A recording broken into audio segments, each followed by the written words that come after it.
Hindi raw boto ang pamilya ni Karina sa isang buwan niya ng boyfriend na si Ramil. Kaya para maka-good shot, nang nangailangan ng on-call na driver ay agad na kinagat nitong si Ramil ang racket na yan dahil wala pa naman siyang regular na trabaho noon.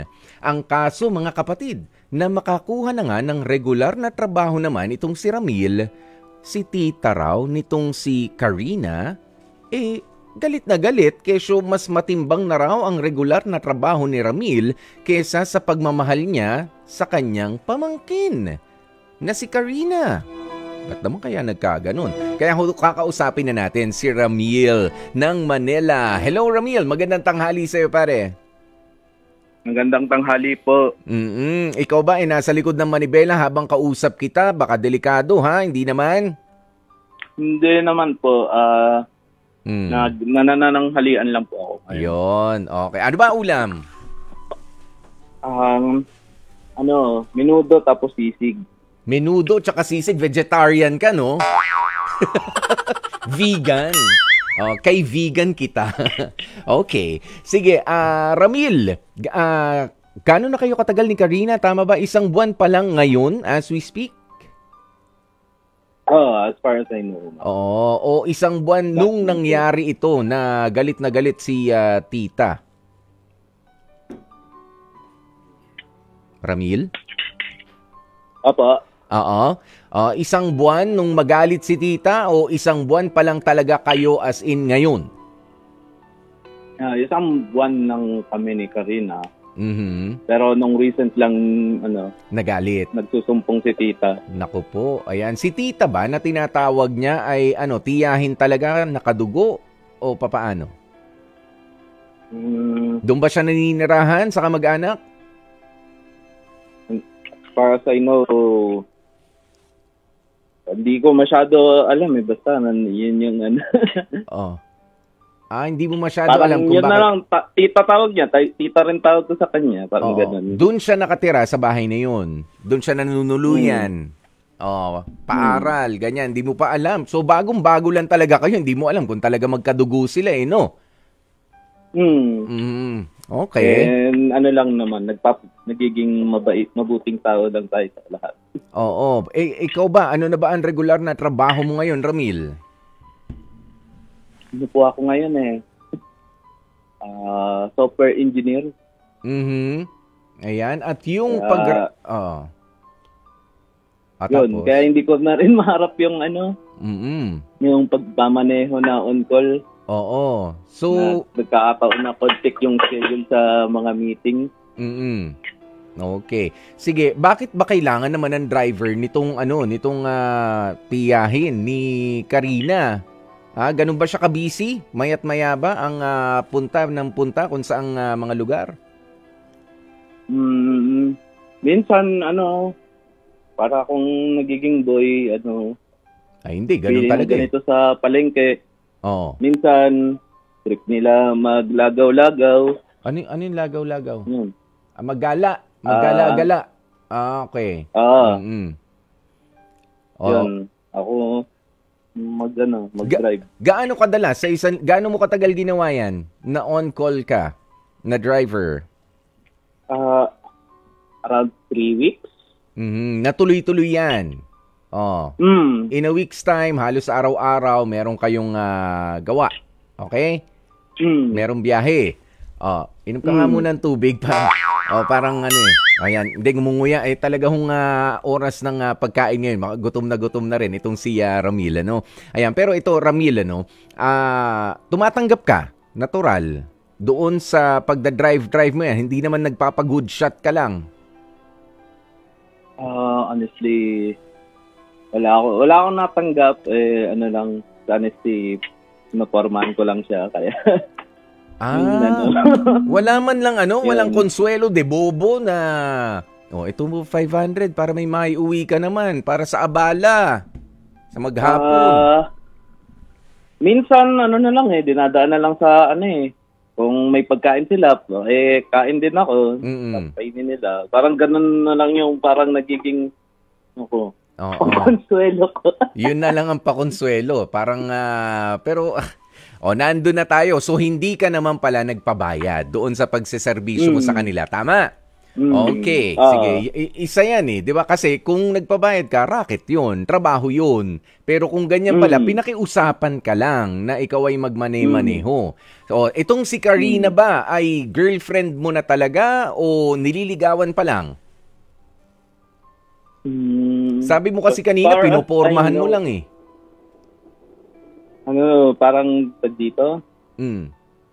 Yeah, I think girlfriend. Although, nililigawan ko pa siya ng past 2 months dito bago mag-resign sa dati kong Hindi, ganito lang yan, Ramil. Sinagot ka na ba niya bilang boyfriend o hindi pa?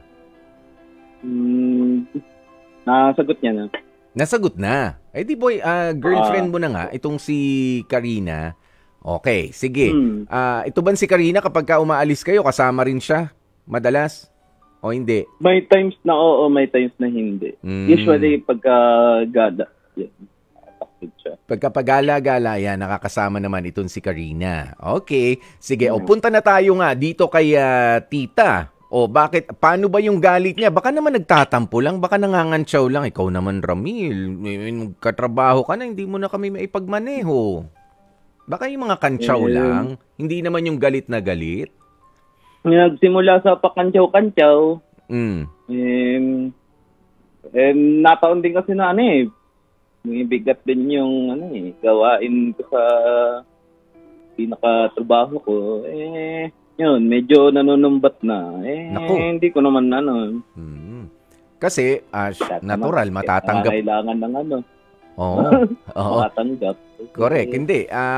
Natural, kapag ganyan na may trabaho ko na, ilang oras yung trabaho mo sa isang araw, 8 oras din yan. 8 oras.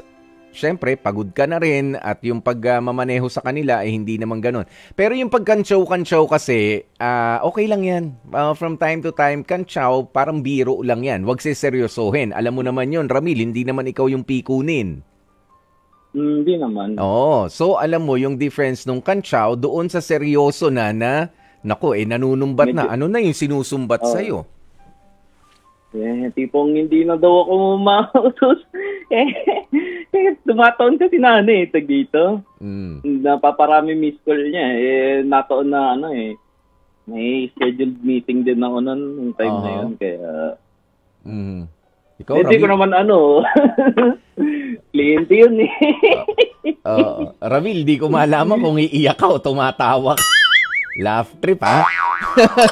Iba tinatawanan ko na lang yung problema. Sige, tawa. Pangit naman kung magsumbatan. Oo naman. Pating ko yung kliyente ko sa tita. Pero parang wala bang kumikiliti sa'yo? Sigurado ka? Parang may kumikiliti sa wala naman. Wala naman. Walang gamu-gamu na pumasok sa underwear. Natatawa lang ako sa mga pangyayari kasi napaka-coincidence lang talaga na kung kailan nautusan or minsan nautusan sobrang pagod na ako. Nakatulog na ako after shift. So hindi ka na nila ma-contact. Okay? Natataon lang na ganun yung circumstance. Pero ayun nga, ano nga yung mga sinasabi? Nagte-text ba sa'yo si tita ng kung ano-ano? Hindi naman. Madalas ginagambala yung Viber ko Yung? Viber. Viber. Kala ko Vibast. Ginagambala. Ano nga yung mga sinasabi niya sa'yo? Baka naman iniimbita ka lang, pwede ka ba magmaneho ulit, Ramil, na ganito, ganyan, may pupuntahan lang kami. Nagsimula nga sa ganun, tapos may galat. Pero nung recently, dito, kailangan ng, pagbilan ng isda, Pagbili ng isda? Ikaw ang bibili? Mamamalengke. Yun. Mamamalengke? Pinamamalengke ka? Anong sabi mo? Hindi ka pwede. May trabaho ka Sinasagot mo naman na maayos. May mga times na nasasagot ko, may upcoming meeting ako. Parang mga 5 minutes before na, wait lang, naganda ako ng report. Oo. Masaya talaga mabuhay, no? Masaya. Parang tawan-tawa ka rin sa nangyari pero hindi. Seriously, Ramil, nasasagot mo naman na maayos si tita.